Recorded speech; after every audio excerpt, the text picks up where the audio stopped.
सभी का स्वागत है हमारे YouTube channel study with Dharmveer PD class में। फ्रेंड्स, आज हम फिर से एक नई वीडियो को लेके आ गए हैं।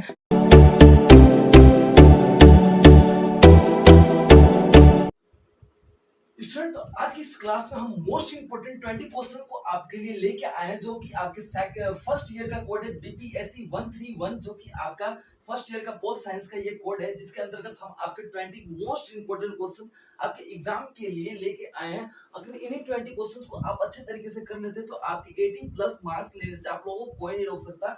एंड स्टूडेंट, इस वीडियो में मैं पर्टिकुलर उन क्वेश्चंस को डिफाइन करूंगा कि किस तरीके से उनके आंसर पूछे गए हैं और कैसे आंसर को एक्सप्लेन करना है, कौन कौन से टॉपिक पर्टिकुलर किस क्वेश्चन में पर्टिकुलर वीडियो देखा जाएगा कि किस तरीके से आंसर को एक्सप्लेन करना है। तो पर्टिकुलर आप वीडियो को स्किप ना करके पूरे टोटल वीडियो देखिएगा। अगर स्टूडेंट आप लोगों को टॉपिक यहाँ पे क्लियर हो जाता है तो चैनल को लाइक एंड सब्सक्राइब करना ना भूले, ताकि हमारे जो भी वीडियो आपको अपडेट में किए जाएंगे वो पर्टिकुलर आप हमारे चैनल्स पे जुड़े रहे, ताकि इन फ्यूचर जो भी आपको वीडियो प्रोवाइड हो वो आप तक तुरंत पहुंच सके। ओके स्टूडेंट, तो आते हैं अपने वीडियो को स्टार्ट करते हैं।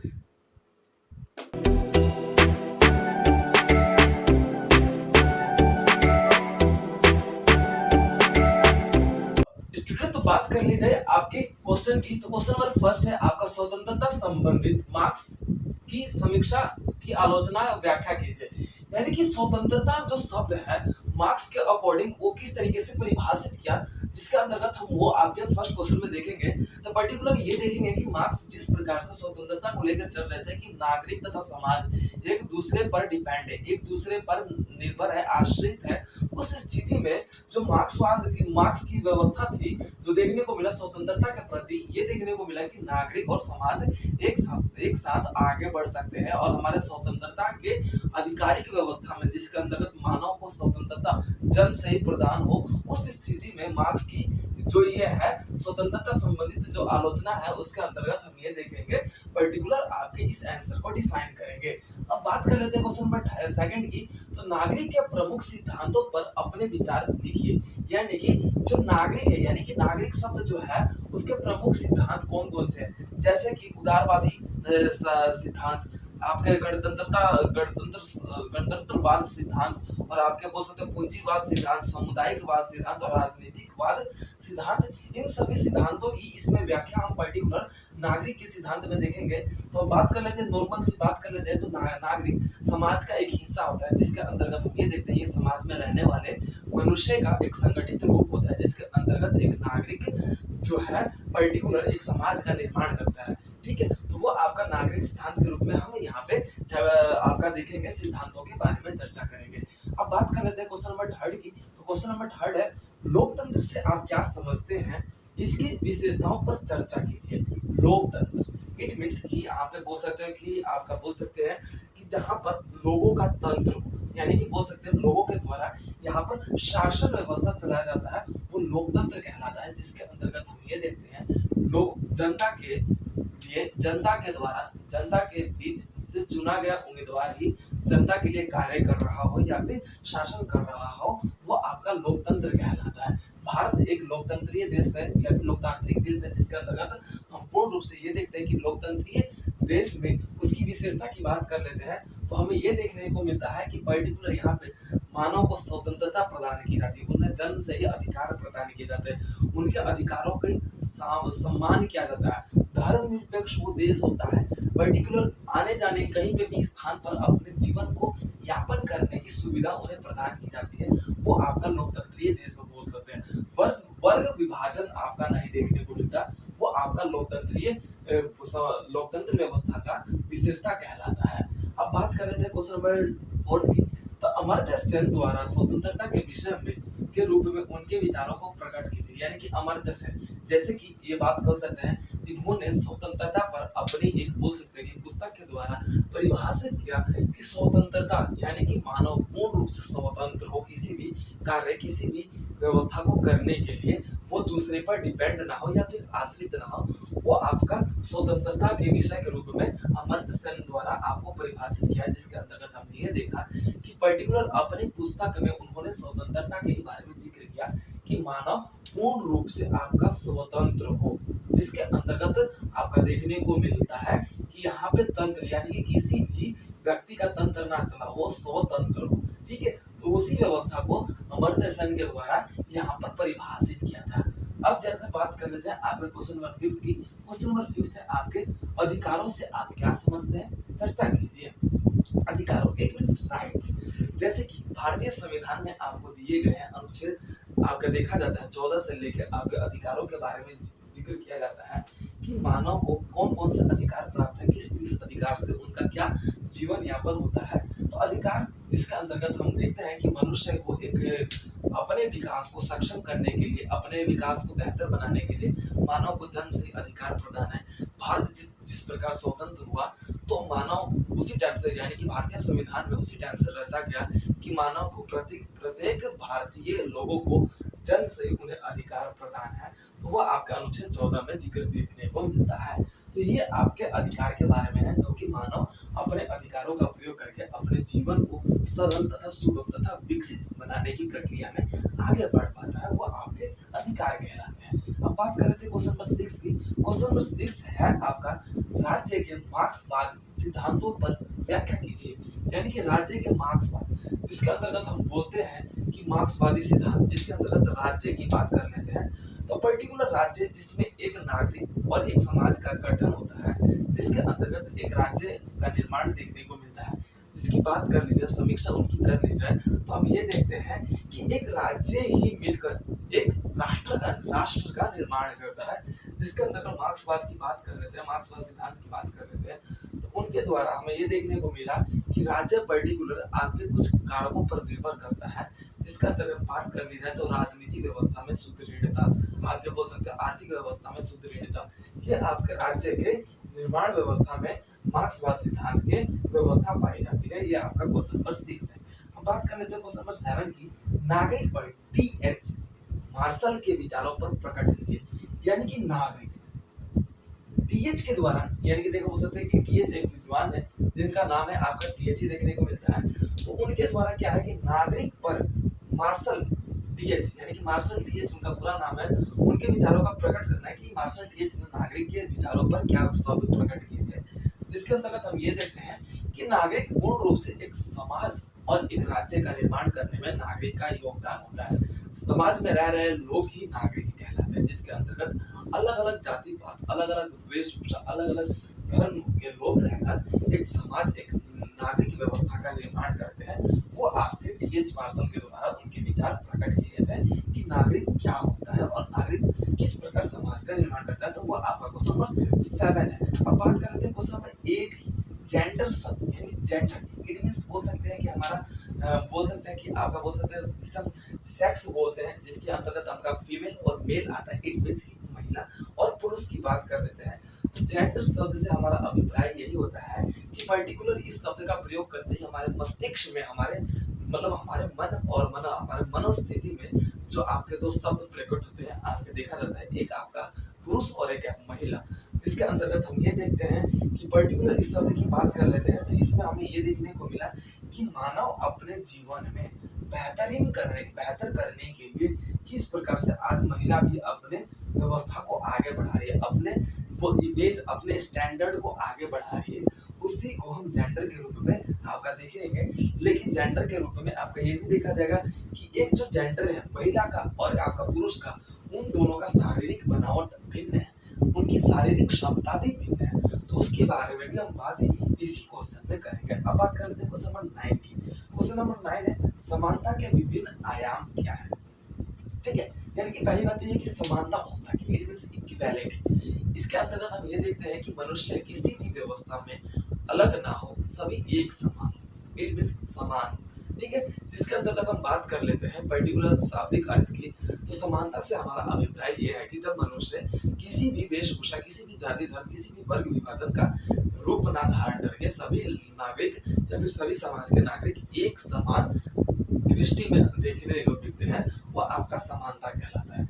अब इसके बात कर लेते हैं इनके आयाम। देखा जाता है आर्थिक समानता, राजनीतिक समानता, सामाजिक समानता, ठीक है, श्रमिक समानता, लिंग समानता।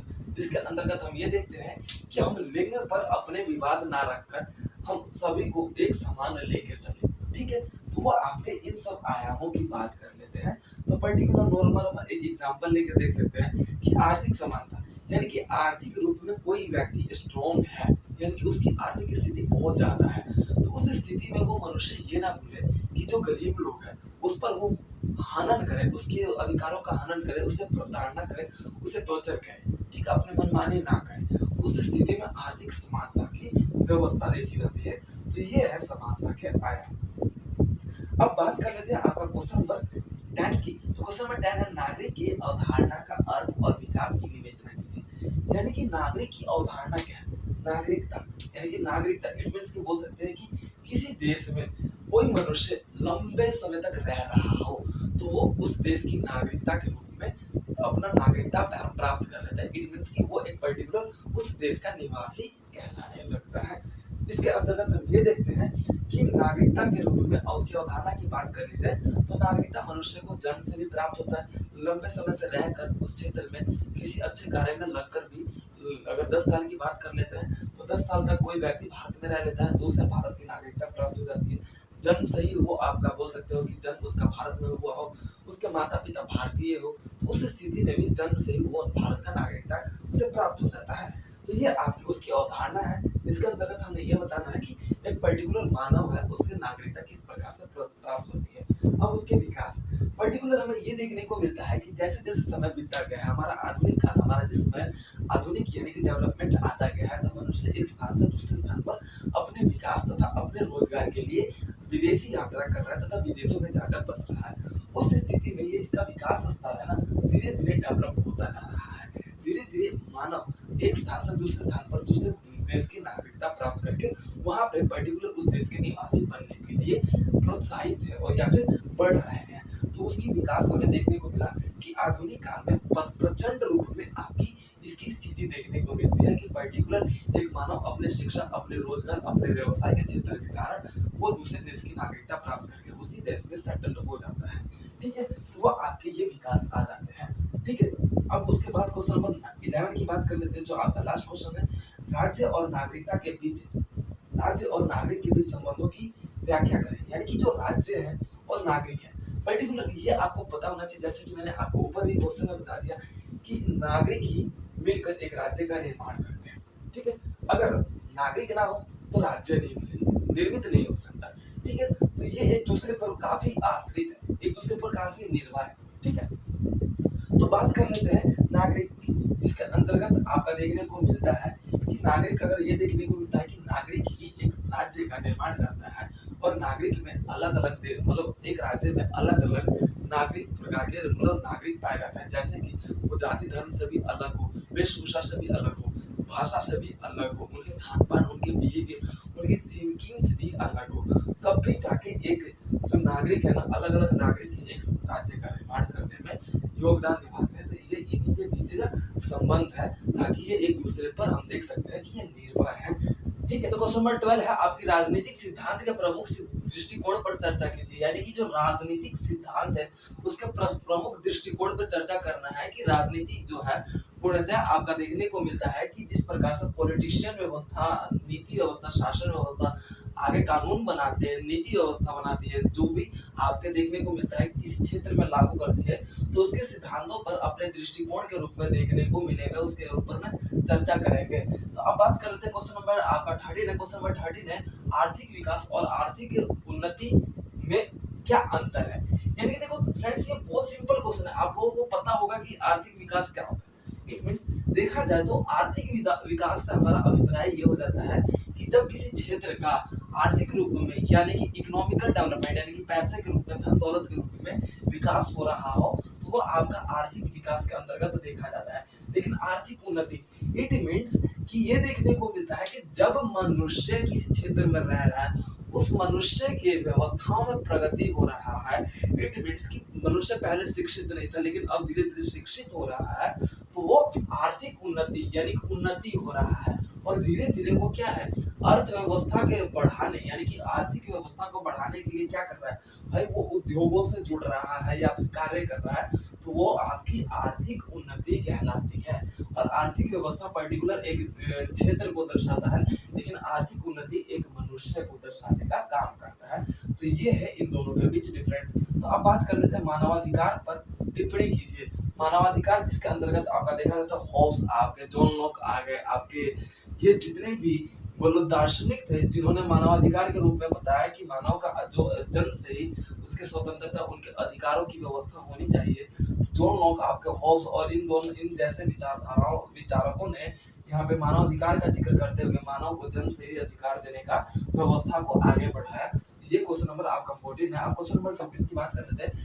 वृत्तसत्ता नारीवादी विश्लेषण का केंद्र क्या है, यानी कि वृत्तसत्ता इट मींस देखा जाता है कि जहां पर आपका बोल सकते हो विधायी प्रधान है, जिसके अंतर्गत नारीवादी विश्लेषण की बात कर लीजिए तो नारीवादी की स्थिति क्या है, यानी कि नारियों की स्थिति क्या है, वृत्तसत्ता की व्यवस्था की बात कर लेते हैं। तो नारियों की स्थिति ये है कि एक जो बोल सकते हैं कि पुरुष है, एक स्त्री के बिना मतलब अधूरा रूप में देखा जाता है। एक परिवार जो चलाने का कार्य या कर्तव्य होता है, जो दायित्व जिसे बोल सकते हैं, वो पर्टिकुलर आपकी नारी व्यवस्था के रूप में देखा जाता है। जो पर्टिकुलर नारियों ने अपनी व्यवस्था को आगे बढ़ाने के लिए, अपने अधिकारों की व्यवस्था को आगे बढ़ाने के लिए, अपने स्वतंत्रता की व्यवस्था को आगे बढ़ाने के लिए वृत्तसत्ता की व्यवस्था खत्म करने का प्रयास किया गया था। अब बात कर लेते हैं क्वेश्चन नंबर आपका 16 है। क्वेश्चन नंबर 16 आपका पर्टिकुलर पुरुष और महिलाओं के संदर्भ में अमूल नारीवादियों की विचार प्रस्तुत कीजिए, यानी कि जो पुरुष और महिलाओं के बीच जो है, तो पर्टिकुलर हमें ये देखने को मिलता है कि अब क्या है कि पुरुष और महिला जिस प्रकार शारीरिक रूप में देखा जाए तो प्राकृतिक रूप में देखने को मिलता है कि ये दोनों अलग है, भिन्न है।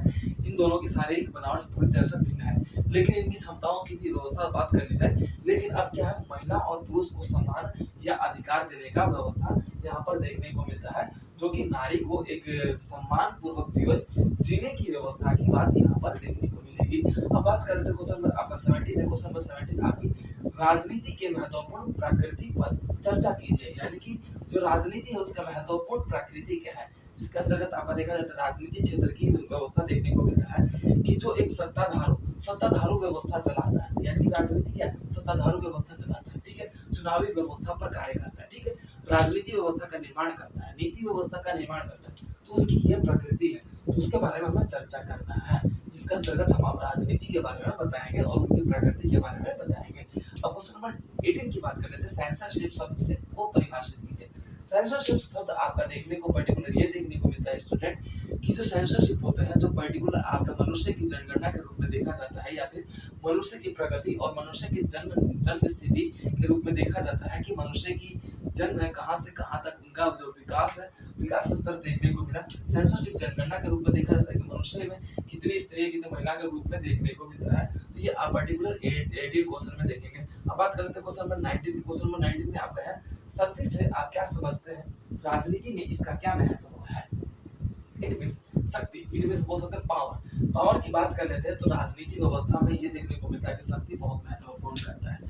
शक्ति ही एक राजनीति व्यवस्था को कायम कर सकता है। अब बात कर लेते हैं एक एग्जाम्पल के थ्रू में आपका बीजेपी सरकार और आपका कांग्रेस सरकार की बात कर लेते हैं। तो यहाँ पर शक्तिशाली और दिग्गज जो नेता है कांग्रेस सरकार में नहीं है, कांग्रेस तो विपक्षी कहीं ना कहीं मात खाती रहती है, ठीक है। तो उस स्थिति में यहाँ पे देखने को मिलता है कि राजनीतिक व्यवस्था में शक्तिशाली व्यवस्था होना जरूरी है, ताकि हम नीति व्यवस्था या कानून व्यवस्था का निर्माण करने में सक्षम हो सके। इसीलिए आपकी शक्तिधारू व्यवस्था की व्यवस्था यहाँ पे देखने को मिलती है। अब निष्पक्षता का सिद्धांत से आप क्या समझते हैं। निष्पक्षता सिद्धांत का रूप में ये देखने को मिलता है कि जो पूर्ण रूप से निष्पक्ष हो, निश्चल हो, जिसके अंतर्गत हम ये देखते हैं कि पर्टिकुलर मानव और अपने जो बोल सकते हैं कि मनुष्य है, एक पूर्ण रूप से निश्चल और दोनों पक्षों को बराबर अधिकार देकर मनुष्य के जो नागरिक है समाज में पर्टिकुलर ये देख रहा है कि वो दोनों पक्षों को समान अधिकार देते हुए उसकी दोनों पक्षों का सुनवाई करते हुए अपनी व्यवस्था को आगे बढ़ाया जाता है, उसे ही निष्पक्षता सिद्धांत के रूप में जोड़ा गया था। तो वो बात करेंगे हम अपने क्वेश्चन नंबर 20 में। तो स्टूडेंट ये थे आपके टोटल 1 से लेके 20 क्वेश्चन जो आपके एग्जाम के लिए most important and valuable question थे, जो पर्टिकुलर हम इन क्वेश्चनों पे चर्चा कर चुके कि कौन कौन से क्वेश्चन में क्या क्या बातें हैं, जिसके अंतर्गत अगर आप इन्हीं क्वेश्चंस को अच्छे से कर लेते हैं तो एग्जाम में आपके 80+ मार्क्स आने से आप लोगों को कोई नहीं रोक सकता है स्टूडेंट पर्टिकुलर अपने इस क्वेश्चंस को अच्छे से एनालिसिस एंड डेफिनेशन के अकॉर्डिंग कर लेते हैं। तो स्टूडेंट आप आई होप आप लोगों को क्लियर हो चुका होगा, और कोई भी टॉपिक्स कोई भी क्वेश्चन आप लोगों को डाउट में हो या फिर क्लियर नहीं हुआ तो पर्टिकुलर आप उन्हें क्वेश्चंस को हमें कमेंट सेक्शन में मेंशन करके उस क्वेश्चन पे एक वीडियो की डिमांड कर सकते हैं। हम इन फ्यूचर उस क्वेश्चन पे आप लोगों के लिए वीडियो प्रोवाइड कर देंगे। एंड स्टूडेंट आप लोगों को टॉपिक समझ में आ गया होगा, क्लियर टॉपिक हो गया होगा, तो आई होप स्टूडेंट कि आप चैनल को सब्सक्राइब कर लीजिए। क्यों? क्योंकि आपके जो exam basis and other subject की क्लासेस है हमारे चैनल पर वैल्यूएबल तरीके से आपको इजी वे में, इजी कॉन्सेप्ट में आपको इजी वे में आपको चैनल पे मिल जाएगा। तो हमारे चैनल को लाइक एंड सब्सक्राइब जरूर कीजिएगा। ओके स्टूडेंट, तो मिलते हैं अपने नेक्स्ट वीडियो में। Thank you so much for watching this video.